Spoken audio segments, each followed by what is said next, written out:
All right, everyone. We are here to discuss real analysis. So, real analysis basically is the study of a certain set of the real numbers, which is denoted by R like this, and of functions from this set to itself, especially continuous and differentiable ones. So, at the moment, you probably have some understanding of at least some of these concepts, or you've learned about the real numbers probably since grade school. The real numbers are decimal numbers, possibly with a non-repeating infinite tail, right? So after the decimal point, you can have any kind of string of digits not following any particular pattern all the way out to infinity. And the collection of all those things, those are real numbers. And you've learned how to manipulate them, adding, multiplying, things of that nature. So you have some understanding of that set. And then most of the functions that we've dealt with from the real numbers to the real numbers are continuous functions. And roughly speaking, from the high school definition of a continuous function, it can be represented by a graph that you draw without lifting your pencil. Okay, so it's sort of continuous in the sense that you're not picking up your pencil when you represent this function by a graph. And these are more or less fine understandings of these concepts at the moment. But basically, in the 18th century and the 19th century, when mathematicians were trying to get a real handle on what the calculus was all about, the thing about calculus as invented by Newton and Leibniz, in a long historical progression that went back, hundreds and thousands of years even before them. They didn't really understand fully the logical underpinnings of calculus. They didn't quite fully understand why the things that they were doing worked. They had a decent intuition of the things and a sort of working understanding of them, but at a real logically sound, tight level, they didn't have that kind of understanding of the calculus. So it was up to further generations of mathematicians like Euler, Lagrange, Gauss, people like that to work on the foundations of the knowledge of the calculus. And when this stuff was being worked out, it turned out that, well, there were some surprising phenomena discovered about the real numbers and about functions from the real numbers to themselves. So there are sort of subsets of the real numbers that had surprising properties and functions from the real numbers to themselves that had surprising properties. And so these surprising properties sort of led to a revision of these sort of common notions of what the real numbers were and of what a continuous function, for example, from the real numbers to itself is, so that a deeper understanding could be had of what these sort of notions really are about. So we sort of discovered surprising kind of monstrous phenomena lurking in the world of this set of real numbers that forced a revision of these notions to a much more precise understanding of these notions, so that this diverse, wild, scary phenomena can be made sense of. So that's basically, real analysis to a large extent is kind of driven by various crises in human understanding of what these real numbers were all about. Okay, so the very overdone precision of the language that gets used, which is a lot of the difficulty of the subject, was really driven by the fact that people were trying to make sense of what was going on. So sort of these crises led to these very, what are, I think students often think of as somewhat difficult definitions of these things, but the difficult definitions were really needed to resolve these problems that arose. So that's kind of a brief overview of kind of where real analysis came from. And so to discuss these things further, we're going to just go over some basic notions from set theory that you've already seen before, just to make sure that we have a common base of knowledge from which to begin our discussion.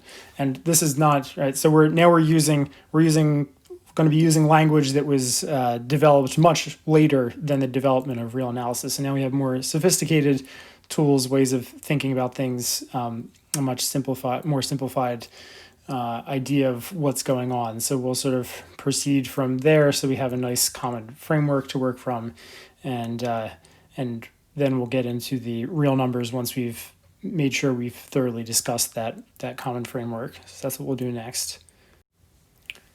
So the basic notion is that of a set, which roughly speaking is just a collection of things.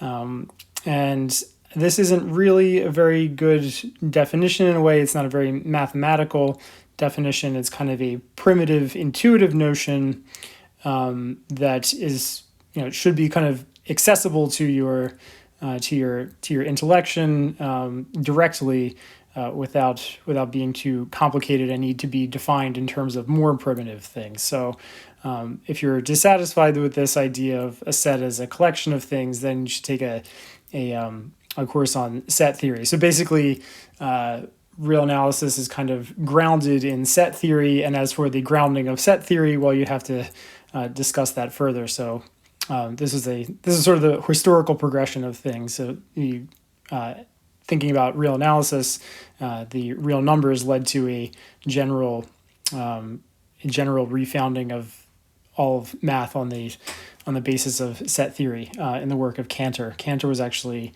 an analyst originally, was interested in questions and analysis that led him to the study of sets and the invention of set theory. So anyway, we're starting with sets, so you just have to like it. So I presume you're familiar with set notation and set builder notation, but here's basic examples of sets. This more or less just serving to fix notation. N for natural numbers. I don't consider 0 a natural number, and neither does the textbook. So we're starting with 1, all the numbers 1, 2, 3, etc., as high as you want to go. Z would be the integers. So we have N for number, natural numbers, Z also for number, just different language. Zahlen in German for number. So this is the positive and negative natural numbers together with 0. Then we have Q for quotient. This would be the rational numbers. So that would be quotients of integers as long as your denominator is not equal to 0. Then we have R, which is the real numbers, sort of the main object of our study in this course. Okay, so real numbers, whatever that means. We'll come back to that. And then we have here the empty set, right? So the set with nothing in it, okay, box with nothing in it. And I find this notation often convenient. So N with brackets around it denotes the first N integers, 1, 2, etc., up to N. Okay, so those are some common sets. Another example or class of examples of sets that I almost forgot is intervals of real numbers. So these should be familiar, but just make sure you can read this set builder notation and understand what it means. So the closed interval from A to B is the set of real numbers that are between A and B, but possibly equal to them. Okay, so we're allowing these endpoints. This is the open interval where we don't allow the endpoints, so they're strictly between A and B, set of numbers strictly between A and B. And then we can mix these up, so this is a neither closed nor open interval. Okay, it's not closed or open. Intervals are not like doors. Just because it's not closed doesn't mean it's open. So we include the left endpoint on this one, include the right endpoint on this one. And in these latter two, there's also versions where the open one can be infinity or negative infinity. So here we can have b equal to infinity, and then we just omit the b over here. So that would be just all the x bigger than or equal to a. And we could also have a here be negative infinity. And I guess also we could, b was infinity here. Oh yeah, so b could be infinity, or a could be negative infinity here as well. So you can throw some infinities in here with the sort of obvious changes. So I won't belabor that. Okay, so just to quickly run through some notation, some of the notation of set theory, just to remind you of it. X, this is read X is in A, so this thing X is an element of the set A. The same notation with the slash here as the negation of that notion, so this just means X is not in the set A. We have A as a subset of B. That's how you read this. If whenever there's an X in here, it's automatically in here. Okay, so if X is in A, then X is in B. Sets are equal when each set is a subset of the other. So this one's a subset of this one, and this one's a subset of that one. Okay, and this is in fact just a reminder. This is how you prove sets are equal. So if you have two sets with different descriptions, you want to know if they're equal. You just need to prove that each set is a subset of the other one, and that establishes the equality. Okay, and then the book doesn't have this notation, but I like it. This is a strict containment of your sets, okay, or a strict subset. So A is strictly a subset of B, means that A is a subset of B, but A is not equal to B. Okay, so A is contained in B, but B is not contained in A. Okay, then we also have the notion of the complement of a set in another set. So the complement of B in A is just all of the stuff in A that's not in B. Okay, so if you have a sort of Venn diagram of your sets A and B, then all of the stuff that's in A that's not in B would be this stuff here. Okay. And related to this is the notion of a complement. So this is sort of the complement of the set B in the set A. If we have some background set that's understood, some universal set. Okay, so we're sort of talking in some universe defined by some set that's understood. Oftentimes, the real numbers in this course will be that universal set. We'll just be talking about subsets of the real numbers. So all of our discourse is happening with respect to the real numbers. And if you have a subset of this universal set, then you can just talk about the complement of that set with respect to the universal set. So just generally then the complement of your set, if this universal set is understood, it's all the stuff in the universe set that's not in the set A itself. Okay, so just everything that's not in A. So next we'll recall the concept of union and intersection of sets. So the union of two sets, if you picture them as in the Venn diagram, it's just putting all of the stuff together. Okay, so you're just throwing you have each of these two boxes with stuff in it, and you're throwing it all together. You're dumping both of the boxes into a larger box. That's the union. Okay, and in set builder notation, this is all of the X such that X could be in A, right, or X could be in B.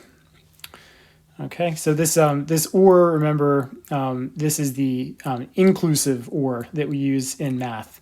Okay, so it doesn't mean, so this or doesn't mean X is in, X is in A, but not X is in B. It means that, it could be that X is in A and not in B, or X is in B and not in A, or X is in A and X is in B. Okay, so it's not exclusive. Then we also have the intersection, and that is all of the stuff that's common to both sets. Okay, everything in the middle here, that's all the X such that X is in A and B simultaneously. Now there are generalized notions of the union and intersection of sets, so I want to discuss them as well.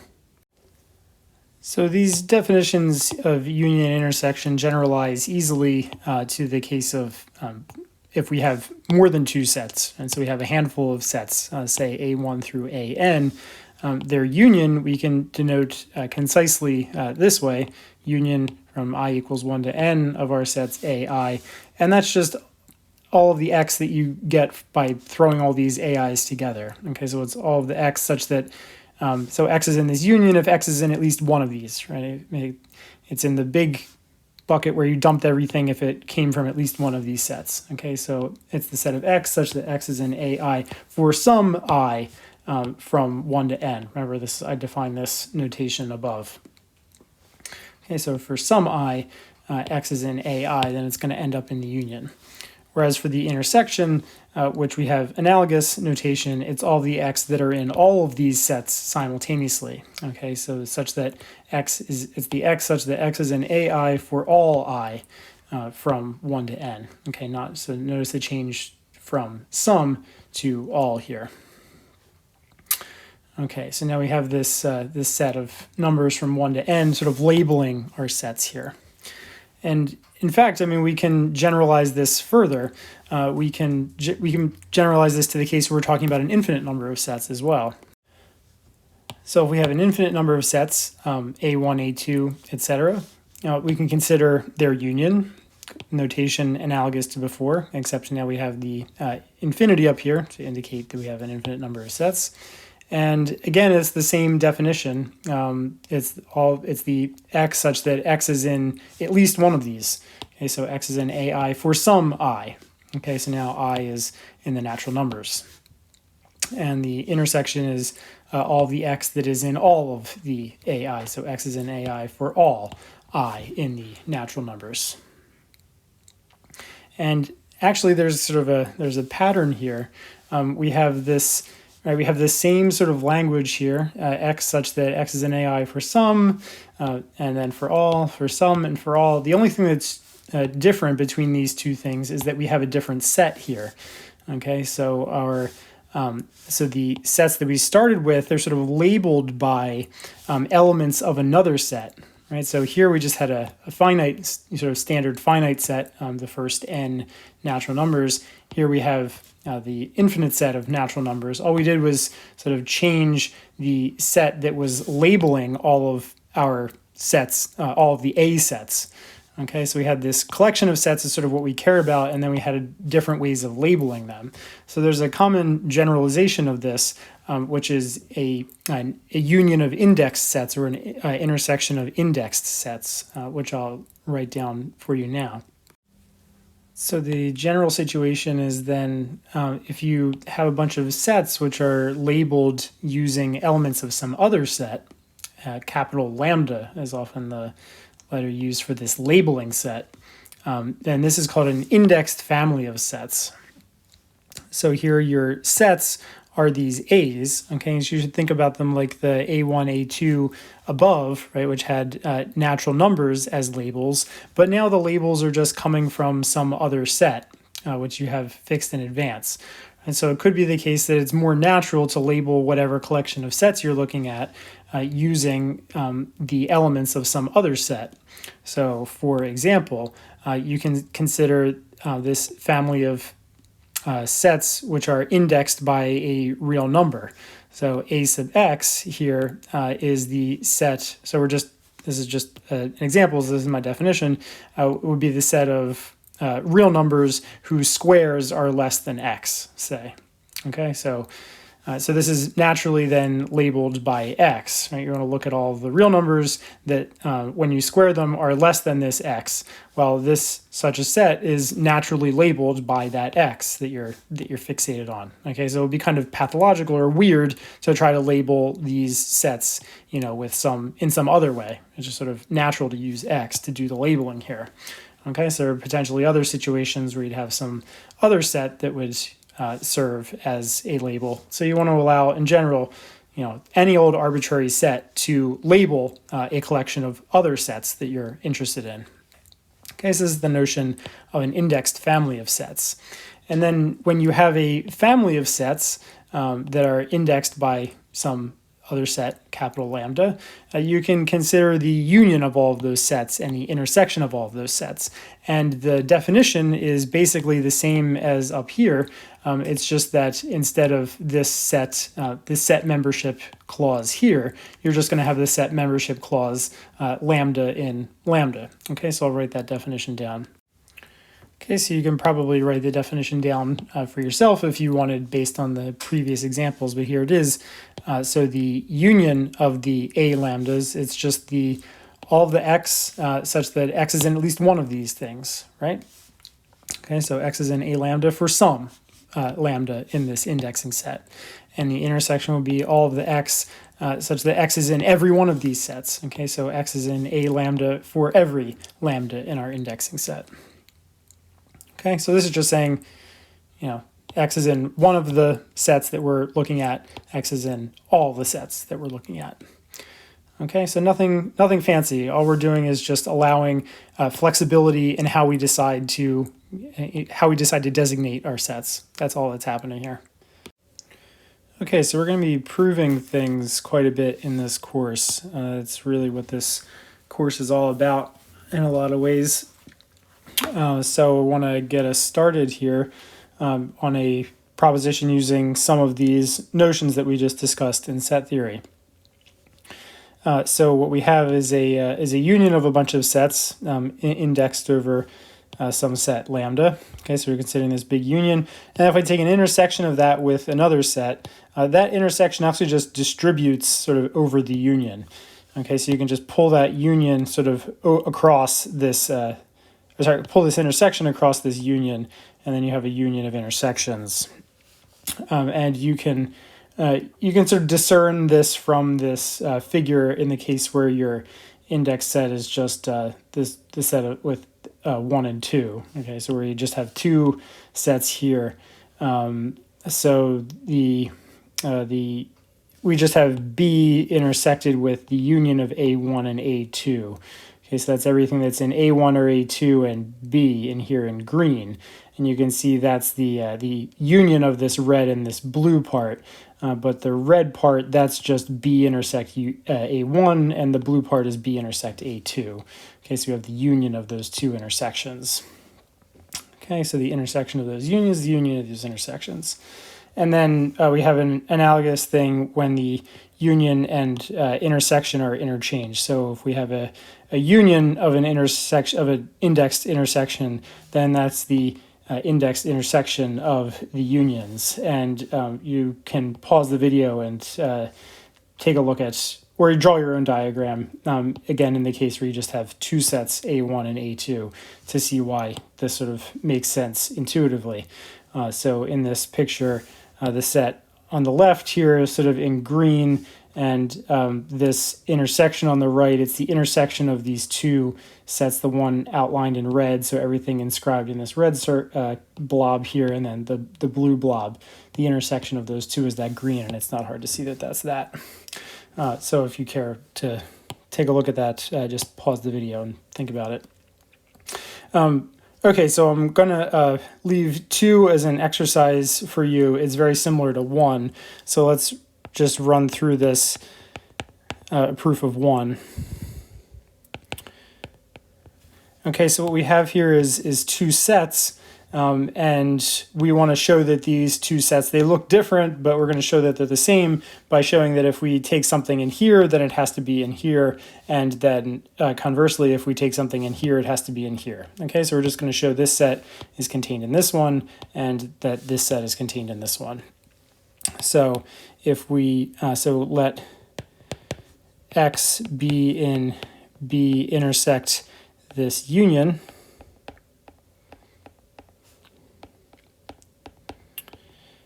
and these are just definition level proofs. So this is just to sort of help you understand, really make sure you've internalized these definitions.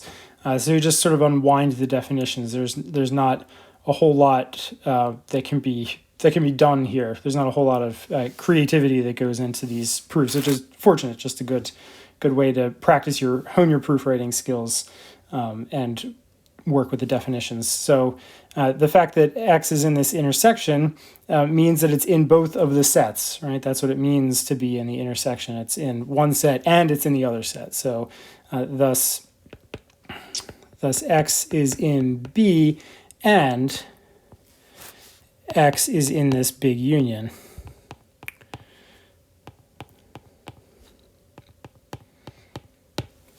Okay, so this big union, we just have a whole bunch of sets, and we're just considering everything in that whole big collection.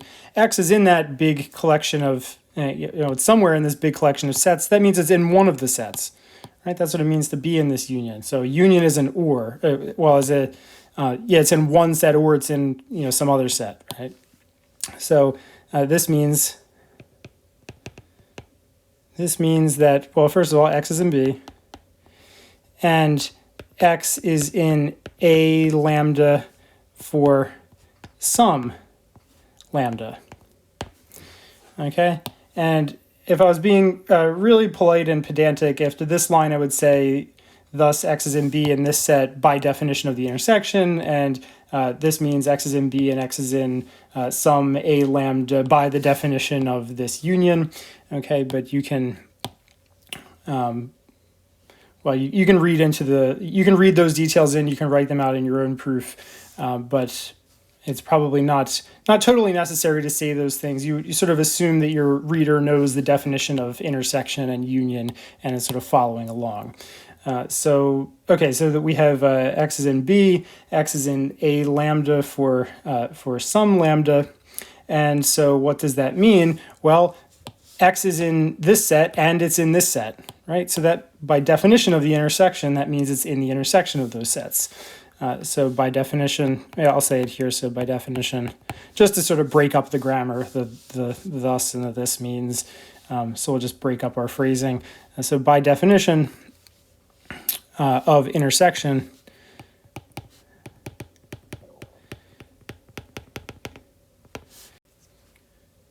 X is in B intersect A lambda for some lambda. Okay, and then if it's in B intersect A lambda for some lambda, then means it's in the union of all of these B intersect A lambdas. Okay, so we're thinking about this particular lambda, but now if it's in one of these sets for some particular lambda, it's in the union of all of those sets over all of the lambdas. Okay, so, and thus X is in the union of all of the B intersect A lambdas. So this shows that, right, that's exactly, this set here is exactly our right-hand side. So this shows that, well, what did we do? We took something here and now it's in here. So that means that we showed a containment of sets. So this shows that B intersect this whole big union.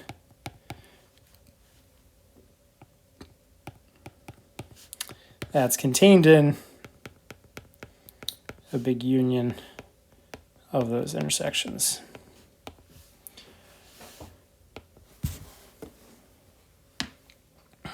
Okay, and now we have to go the other way, and it's really not that interesting. You can just follow your proof backwards.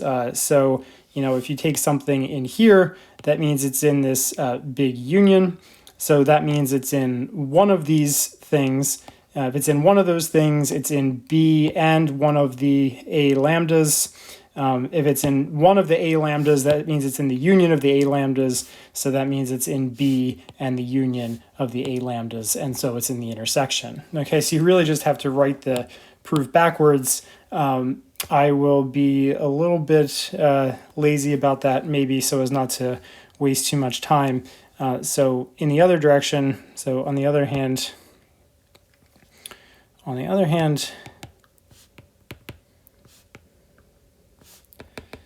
if X is in the union here,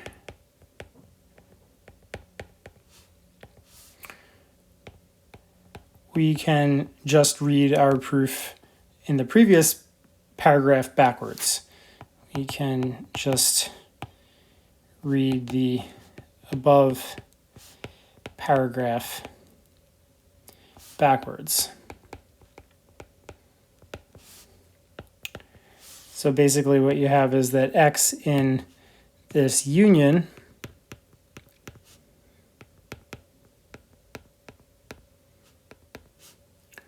sorry, I made that A look a little bit like a lambda.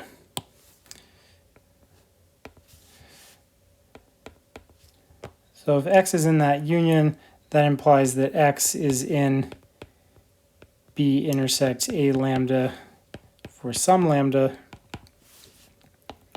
which implies that X is in B and X is in A lambda for some lambda, which implies that X is in B and X is in the union of all of the A lambdas. And that implies that X is in the intersection of those two sets. So X is in B intersect that union.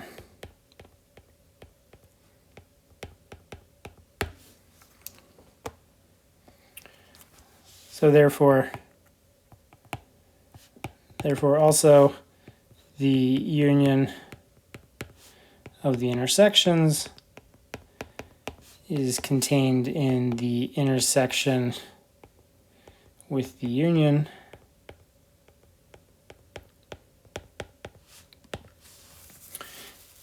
Completing the proof.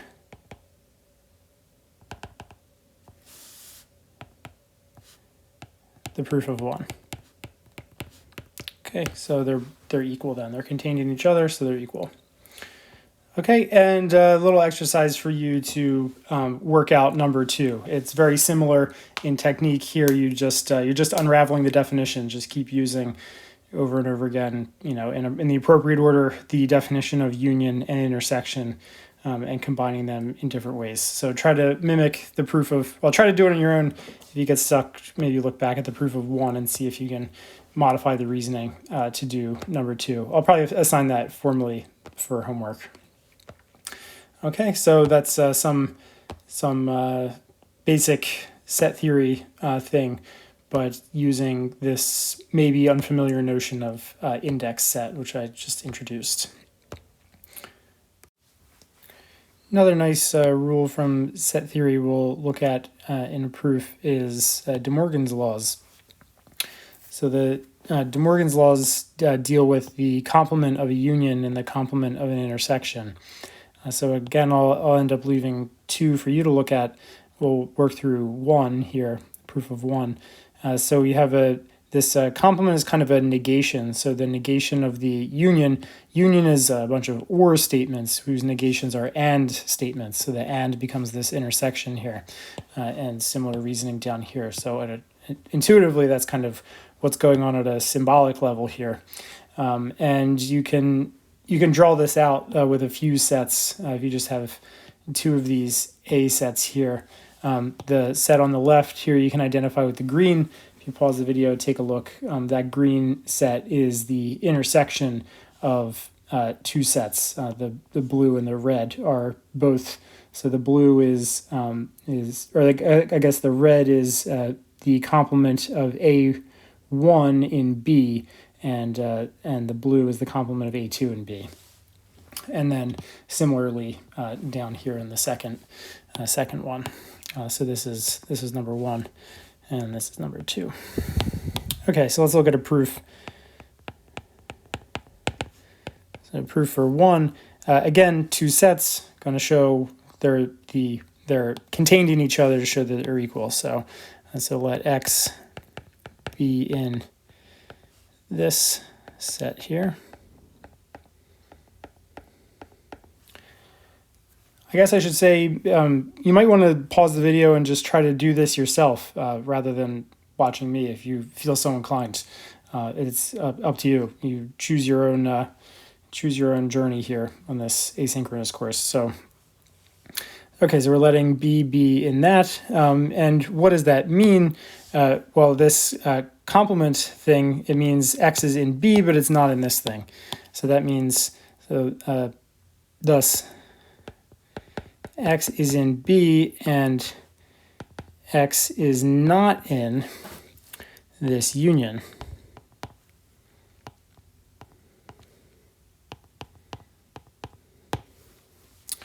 Okay, so X is not in this union, so we have the negation of the statement that X is in the union. Okay, so it's not the case that X is in the union. So, in other words, X is in B, and it is not the case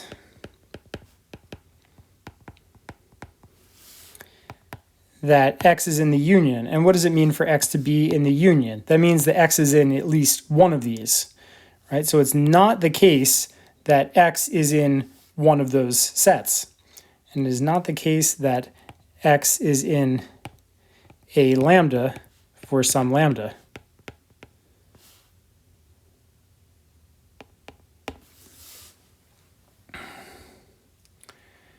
Okay, so what that means is, so it's not the case that x is in a lambda for some lambda. So in other words, x is not in a lambda for every lambda, right? Okay, so we have the negation of this statement that x is in this for some lambda. So the negation of this is x is not in a lambda, and then the for some becomes a for all. Okay, so that is x is in B, and x is not in a lambda for all lambda.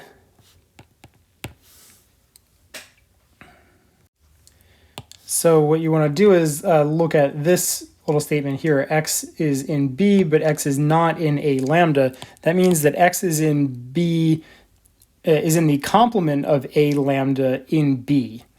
Right? So, or x is in B, or I guess maybe I should say, just to be clear about this, we'll say i.e. x is in B. You can read this B minus a lambda, or B, like it's B with a lambda cut out. Right? Okay, so x is in B minus a lambda for all lambda. Okay, so B is in every one of these, or x is in B minus a lambda for every one of those, right? It's in every one of the B minus a lambdas. So that means it's in the intersection of the B minus a lambdas. This means x is in the intersection.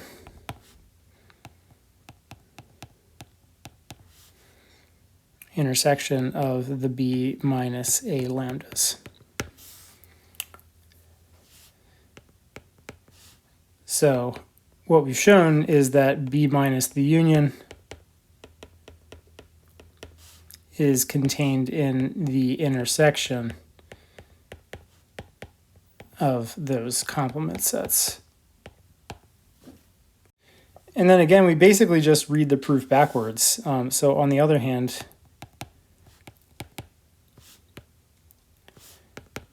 if x is in the intersection,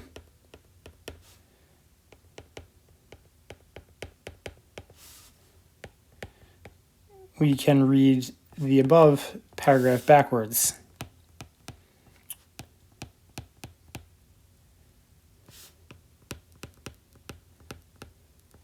And maybe one way to avoid this, now that we're seeing this twice, in these equality proofs, so equality of set proofs, you can probably phrase each of these statements as an if and only if. So x is in this if and only if x is in B and x is not in here, which happens if and only if, and so you would get x is in here if and only if x is in this set here. So that would be another way, a little bit more economical, a more economical way of writing the proof, so that you're not writing the same thing essentially twice.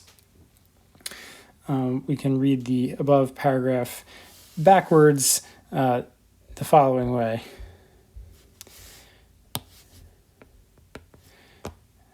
So x starts in here,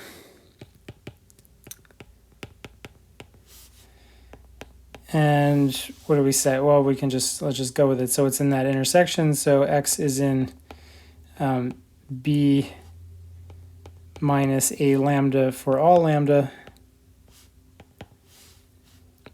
which implies x is in B, and x is not in a lambda for all lambda.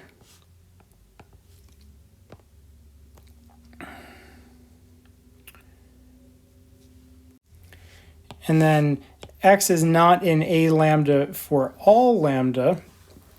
So for every lambda, x is not in a lambda, that means you can't find x in a lambda for any particular lambda. Okay, so in other words, this thing here is just the negation of this statement, x in a lambda for some lambda. Okay, so you have a negation here. Negation of for all is some. Okay, so you just sort of pull that negation, you sort of factor a negation out of this statement. So this implies that x is in B, and it's not the case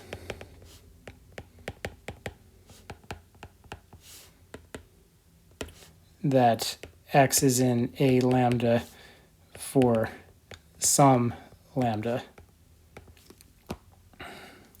which implies that x is in B, and it is not the case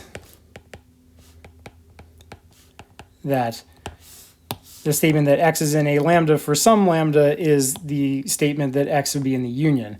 So it is not the case that x is in the union of the a lambdas.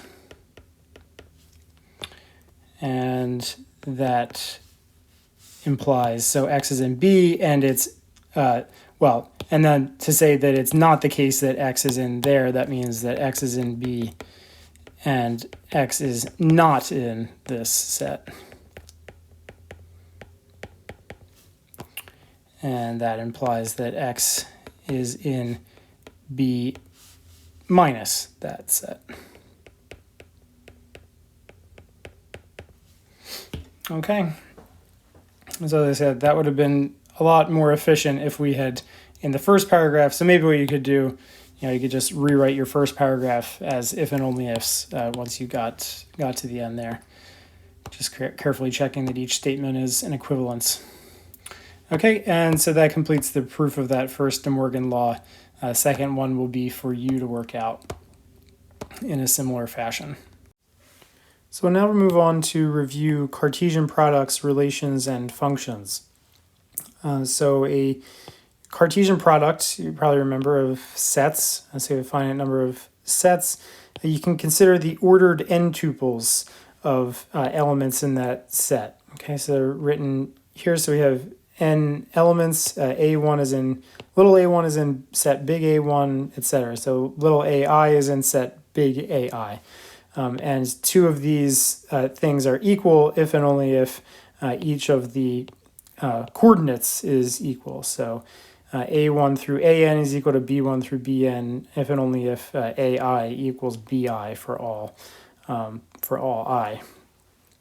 Okay, so I think that's familiar, not much more to be said, just notation. If you have a single set A to the n, that means the n-fold Cartesian product of the set with itself. Okay, so just to remind you of that notation that we'll be using.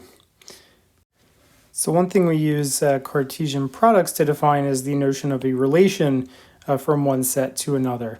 This is a very general notion, so we're not going to focus on it too much. I mean, it's almost so general as to be useless, but it's a natural definition nonetheless. A relation from A to B is just a subset of the Cartesian product, A times B. So if we have some notion of some element in A being related to an element in B, well, then we have a distinguished pair of things. So we have a distinguished ordered pair of elements, little a in A, little b in B. And so that makes it natural, right? The relationship between this A and B sort of distinguishes this element in the Cartesian product of A and B.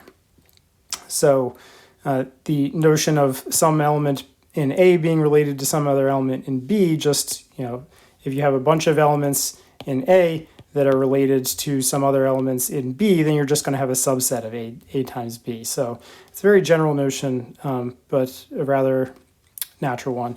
And we write this inclusion of the coordinates, the ordered pair AB in the relation set as A is related to B. Okay, A, R, B, A related to B. Okay, so as I said, that this general notion isn't so, it's so general as to be kind of almost useless, but it's special cases of this notion that become important. So the notion of equivalence relation and function are both relations.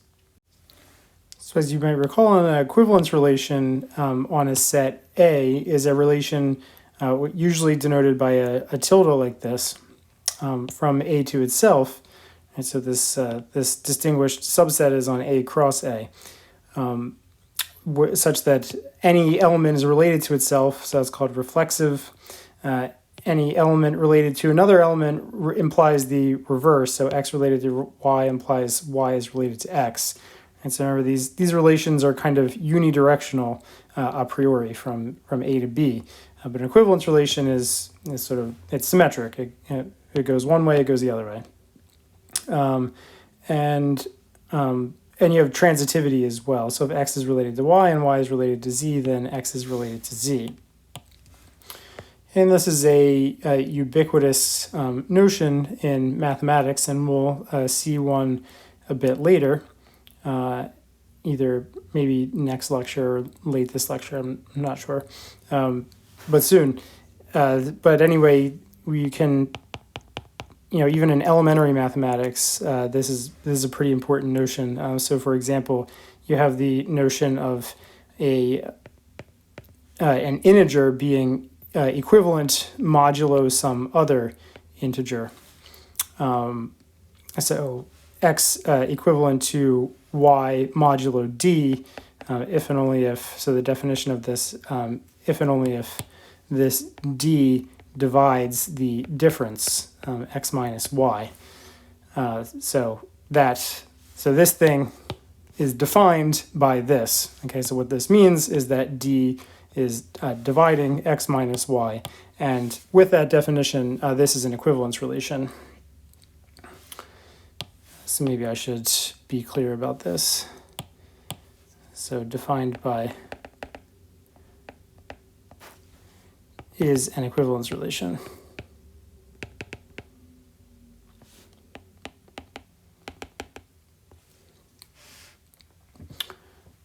Okay, so even something as simple as divisibility, the idea of divisibility properties of the integers is sort of governed by an equivalence relation. Now, the fundamental fact about equivalence relations that I just want to recall briefly is that equivalence relations correspond to partitions of a set. So a partition of a set is a collection of subsets of the set that are disjoint. Their intersection is empty, and so that the union is the whole set. So it just corresponds to, the picture is just that, it breaks up. So if there's a set with a bunch of elements, right, your partition looks like, just a bunch of non-overlapping subsets like that cover the whole set.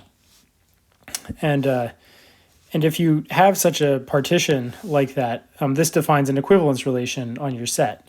And so any two elements in the same subset in the partition, you'll just declare them to be equivalent. Okay, so if I start with this partition into these four subsets here, then I just say, okay, this element, this element, this element, this element, those are all equivalent to each other. And these are all equivalent to each other, these are all equivalent to each other, these are all equivalent to each other. And you can check that would define an equivalence relation. And going in the other direction, if you start with an equivalence relation on a set, so what you can do is, for any element, say y, in your set, you can consider the equivalence class of y. So this is the set of x in your set A, such that x is related to y. Okay, so you can consider all of the things that are related to this y. So consider all the things related to that y. So say it's like this. And then the claim is that basically if you do this, if you keep doing this, so you do this, you take this y, you look at all the things that are related to it, and then you take something else out here that is that's not in this subset here, say z, you do sort of the same process, consider all the things related to it, and you just kind of keep doing that. That's going to fill out your whole set, and these sets will not be overlapping. And so therefore you would have a partition of your set. So basically, these equivalence classes cover the whole set because every element is related to itself, so it's in its own equivalence class. So you take some random element in your set, it's going to already be in its own equivalence class, so it's covered by one of these sets. And if you had an x that was somehow, sort of in this equivalence class for y and in this equivalence class for z, then the transitivity would imply that since y is related to x and x is related to z, that y is related to z. So actually z would have had to been in this equivalence class for y. It couldn't be outside the equivalence class as we had originally sort of drawn it. So you have to have, so these equivalence classes have to be non-overlapping. If they overlap at all, then they have one element in common, then they end up having to be equal. Okay, so the basic takeaway is that equivalence relations, very important, ubiquitous in mathematics, and basically what they do is when you have an equivalence relation on a set, it breaks up the set into disjoint pieces, all the things that are related to each other constituting the pieces. Okay, so these equivalence classes, everything here is all related to itself, to each other, and then you have these distinct non-overlapping blobs that sort of break up your set into different pieces. Okay, moving on from equivalence relations, a concept that is just as important, probably more important, is the notion of a function, which is also a relation. So a function from a set A to a set B is a relation. Okay, so it's just a subset of pairs of elements of A and elements of B. So the Cartesian product, A times B, such that for every element of A, there's a unique pair where A shows up in the first coordinate of this coordinate pair. Okay, so there's a unique pair A comma B. Okay, so for every time I pick an A here, there's a unique A comma B in this pair. And so the way we're thinking about this, that you should square this with your sort of idea of a function, is that, so in other words, whenever I pick an A in A, there is one and only one B in this set B, which is related to it. And so in other words, you can think of this B as being assigned to A, and so we can denote that B as f of A. Okay, so that's where our usual idea of a function as every time you pick an A in here, you have a unique assigned value of your function from that A. Okay, so your function is taking this A in the first pair to this B in the second pair because there's only one pair with this A here, right? So there's not some other pair where you find this A here with a different B on the right-hand side. No, this is the only pair with A on the left, so there is a unique sort of output on the right here. Okay, so we denote this. So if you see A comma B in your relation, then this B is your f of A. That's the output of your function at the input A. Okay, so this is how the notion of function sort of arises, how we think about the notion of function formally in set theory. But it's not really a harm to think about function in the usual way you think about it, just that for any input in this set here, you get a unique designated output. Okay, so informally, your function, it's just a rule that assigns unambiguously an element of B for every element of A. Okay, and to emphasize, this is any rule which satisfies this property, right? This unambiguous assignment of elements of B to elements of A. So that's any rule whatsoever, not necessarily defined by a formula. Okay, so formulas that you're used to from calculus and algebra, those are nice. Those are convenient ways to, it's nice compact formalism for defining a function, but a function doesn't have to be defined by a formula, right? So, so for example, if I have a set A here, and let's say it just has three elements, it has A, little a, little b, little c, and my set B is just the two numbers 1, 2. Right? Then my function can be specified by a bunch of pairs. So let's say I want to send A to 1, and I want to send B to 2, and I also want to send C to 1. Right? So that's how you would sort of normally think about this function. And so how we can write this down is A went to 1, right? So that's A comma 1, and B went to 2, so that's B comma 2, and C went to 1 as well, so that's C comma 1. Okay, so in the Cartesian product of A and B, we have 3 choices for A, 2 choices for B, so there'd be 6 elements, but our function is just this 3-element subset of that Cartesian product. This is our function. Okay, so A is going to 1. Notice this is the only pair in our relation here in which A appears in the first slot. Okay, so that works out. The only one pair in which B appears in the first slot and only one pair in which C appears in the first slot. Don't care that 1 appears twice. Having a function doesn't care anything about no condition on the outputs. Only condition on the input is that there's, only if you see an input in your relation here, that input doesn't occur in any of the other pairs of your relation. Okay, so that's the general notion. So this isn't defined by a formula. This is just very abstract, just sort of drawing lines from points to points. Okay, so that is a perfectly good reasonable function. And really, just as a historical aside, it took a really long time for this abstract definition of idea of a function as just any arbitrary, unambiguous assignment of some collection of things to some other collection of things, essentially due to Dirichlet. For a long time, even somebody like Euler would have thought of a function as something that was essentially defined by a formula. Okay, so this is a very rather modern idea of what a function denotes. So if we have a function from A to B, this A, that's called the domain of F. Okay, we might denote that A equals DOM of F. B is called the codomain of F. B equals CODOM of F, codomain of F.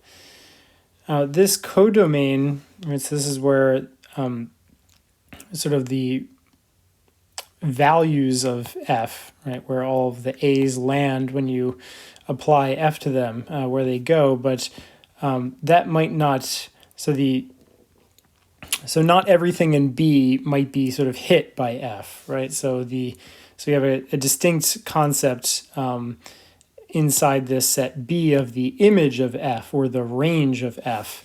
That's the set of all possible images of this function. So it's all of the y in B that are hit by some F, by some x by F. So all the y such that y equals f of x for some x. Okay, right. So the special case when the image is always going to be, right, it's a subset of B by definition. It's contained in B by definition. So special case when the image or the range is equal to the codomain, that's what's called onto. So your function is onto when that happens. So it's not always the case that your range equals B. So in that case, your function is not onto, but if the range does equal B, then the function is onto. And what that means, so that is to say that since f of A by definition is contained in B, right? So the only interesting thing is when B is contained in f of A. So this happens exactly whenever I take a B in here, it's also in here. So whenever I take a B in here, there's some A such that f of that A equals B. Excuse me, I just realized I had a capital A there instead of a lowercase a. Okay, so that's the concept of onto. All right, so it's perfectly possible that elements in the range of a function are hit more than once. right? So the unambiguous output for A1 could be B, but also the unambiguous output for A2 could be B, right? So there's nothing to say, right? So A1 and A2 are only assigned one output, but that can be the same output, okay? So in your relation that defines your function, the second coordinate can show up more than once. It's only the first coordinate that's only allowed to show up once. So second coordinate, there's no such restriction. And this happens when your function is not one-to-one. So if multiple elements are getting sent to the same thing, your function is not one-to-one. If your function is one-to-one, that means that different elements are getting sent to different things. Okay, so one-to-one or the same thing, 1, 2, 1 for sure. If when you have different elements, so when A1 is not equal to A2, then they have different outputs. Okay, so different things aren't going to the same thing. So when you have different things, they go to different things. Or to put it contrapositively, right, so the negation, so this implies this is the same as not this implies not this. So the not of this not is just this equality implies A1 equals A2. Okay, and this makes sense. If you say your function is one-to-one, if you find out that you have two different a's going to the same thing, if your function's one-to-one, that must mean you started with the same a, right? Okay, so that's the concept of one-to-one. Another concept to remind yourself of is that of a composition of functions. So if we have a function from a to b, another function from b to c, then we can create a third function called the composition by just doing these functions right in a row. So f takes a to b, or as you take some little a and a, that has a unique f of a output, and then that you use that f of a as an input for this function g. Right? F of a is lying in b, so you use g. You then have a unique output for that g, right, on that f of a, and so that is the output of your composition function for a. Okay, so for every a in here, this is going to be defined because f is a function, right? So this composition process, I can get this started at any a, and this output is going to be unique because there's only one, right? There's only one unambiguous choice for where f is sending this a, and then there's one unambiguous choice for where g is sending f of a. And so unambiguous in both stages here, and so unambiguous across the whole thing. Okay, so that gives you a composition. And then to bring together one-to-one and onto with the composition, they come together in the concept of an inverse function. So a function turns out to be one-to-one and onto if and only if the function has an inverse. So that's a function that goes the other way. So if f is going from a to b, you have another function, the inverse goes from b to a, such that when you do f, and then you follow it up with this inverse function g, you just get back to where you started. So the composition is the identity function of a. And so f starts at a goes to b, g takes b back to a. So a round trip from a to a, and that's just this identity function. The identity function just takes any a, little a, in a, and just gives you that a back.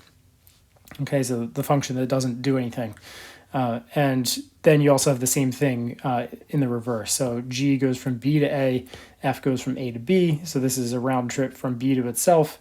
And this identity function here just takes b to b. So in other words, doing g and then f just to a b just brings you right back to b. Okay, so the basic point here is that your f, it's defined on this set a, and let's say that it's one-to-one and onto. So the fact that it's onto, that means that this point, some random point here, that is hit, and it's hit by something back here, right? So it's hit by something. That's what onto means. But one-to-one means that this thing over here is only hit by one thing, right? so no other different point can go to that same thing. So that means this is the unique thing that goes here. Okay, and so there's no ambiguity, or there's no other point like here where I would have to worry about. So the point is I'm gonna define my inverse function by sending this to here. Right? There's no ambiguity about choosing between this and this, say. Okay, it's just the yellow point.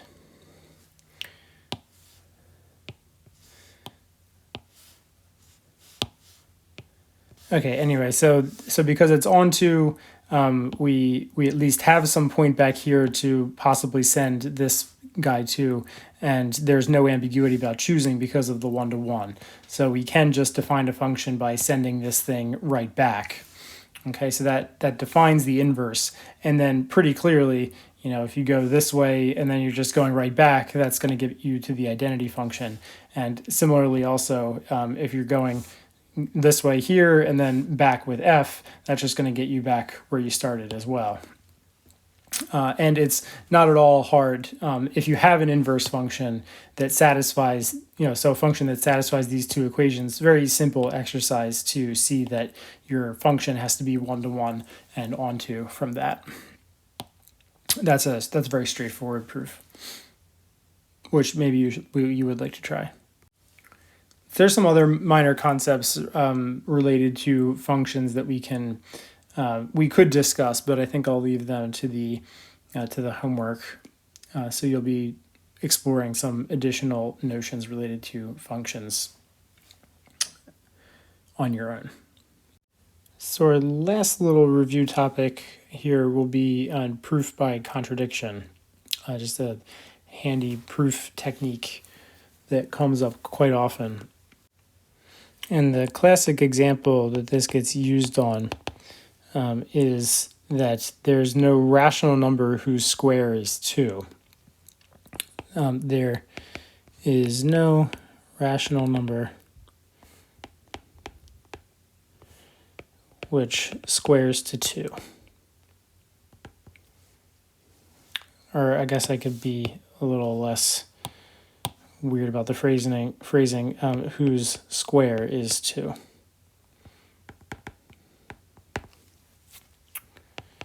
You may have seen this before.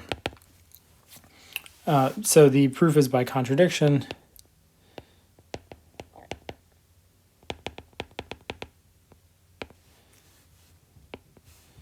So we assume that there is a rational number, so assume p over q squared equals 2.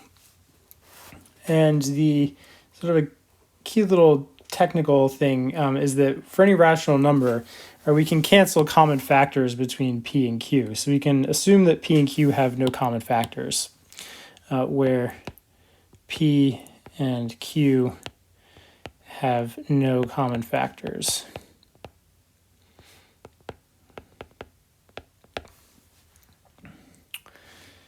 So just some minor algebra. So doing some minor algebra. Algebra shows that p squared equals 2q squared. Right? So thus, p squared is even. It's easy to see. I mean, you know this fact, right? If p squared is even, it can't be that p is odd, because odd times odd is odd, right? So it must be that p is even. Thus p squared is even, and so p is even.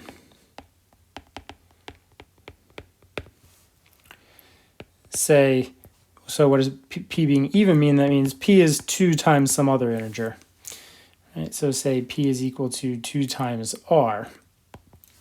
So then, just plugging that into the previous equation, we have 4r squared equals 2q squared, and that's equivalent to r squared, 2r squared equals q squared. So the same reasoning as before, so the same reasoning we just used, right? So 2 here divides q squared, so q squared is even, so therefore q is even. Same reasoning we just used shows q is even. But wait a minute, that means we found out that p is even and q is even. But p and q, we're able to factor, to cancel common factors here, right? They have no common factors. So that is a contradiction. So p and q are even, but have no common factors. And this is absurd, which is absurd.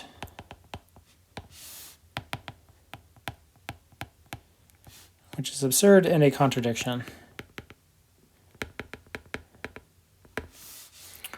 So this proves the proposition.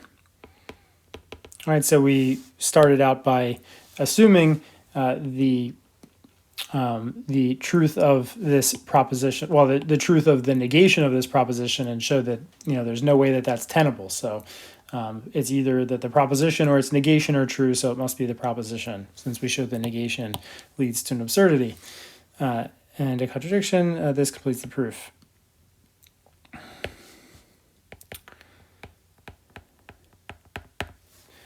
Okay, so this is really the beginning of the whole messy business, the whole monstrous, there's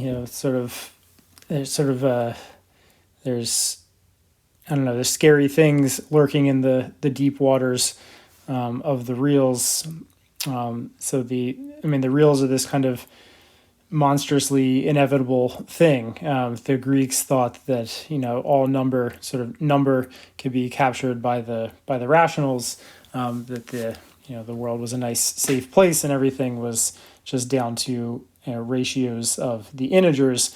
But what you have here, right, there's no rational number whose square is 2, and that by the Pythagorean theorem, if you take a square of side 1 and 1, right, this side over here, whatever this c is, that c squared has to be 2, right? 2 is 1 squared plus 1 squared.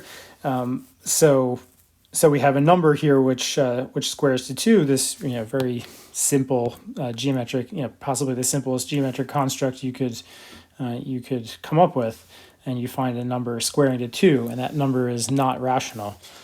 So this greatly disturbed the Pythagoreans, so much so that it's rumored they drowned the guy who discovered it.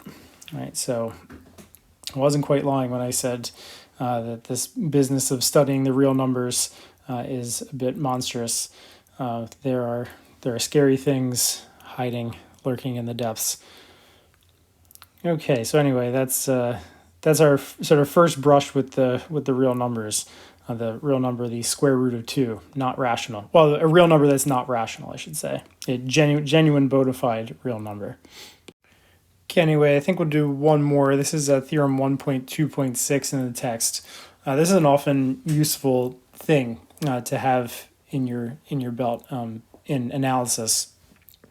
So sometimes it can sometimes be the case that you have two numbers that look like they might be different on the a priori, but you suspect they're the same. One way to show that they're the same is to show that their difference is less than any given positive real number. Okay, so here's a sort of proposition that two real numbers A and B. Actually, I'll come back in a second. Okay, I'm back. So we have two real numbers A and B are equal if and only if the basic idea is that they're going to be equal when their difference is less than any given positive magnitude. Right. So if they're equal, the distance between them measured by the absolute value of their difference is 0, and of course that's less than any positive less than any positive real number. And conversely, this proposition is claiming that if that is true, then if their difference is less than any given positive magnitude, then they must be equal. And this is pretty intuitive if you just stop and think about it for a second. So the proof, the one direction, so the forward direction, if A and B are equal, so if A equals B, then the absolute value of A minus B is equal to 0, and that's less than epsilon. So if epsilon is greater than 0, then so this is by definition. So this is trivial.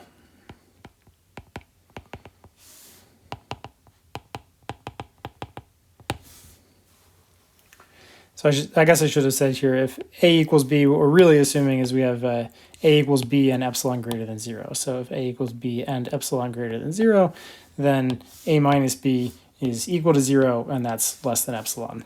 Okay, so no big deal there. The backward direction we will do by contradiction. So by contradiction, so what that means is, so we assume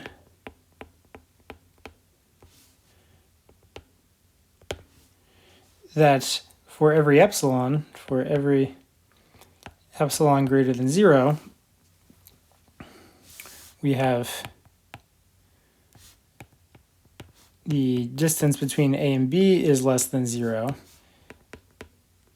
but A and B are not equal. I don't know why I'm writing out in words, but A is not equal to B.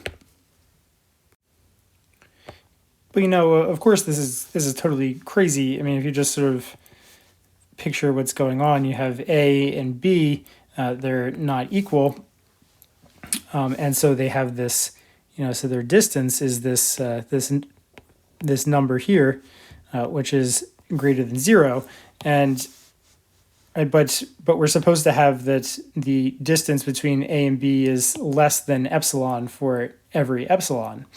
Right, so it's supposed to be, no matter what epsilon we pick, the absolute value of, the distance is supposed to be that small. But we know the distance is fixed, right? The distance is what the distance is. So in particular, we can just take this epsilon to be this distance here, right? So the distance between A and B, that is a positive number epsilon, right? And we can't have the absolute value of A minus B is less than itself. Okay, so we're just going to take our epsilon to be the distance. So since A minus B in absolute value is not equal to 0, we can use this as an epsilon. Right?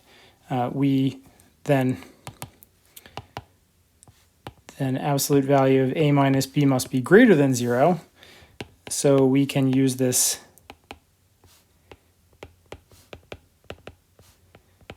as an epsilon.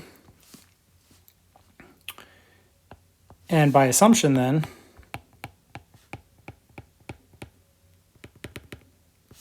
the absolute value of A minus B is less than the absolute value of A minus B, which is a blatant contradiction.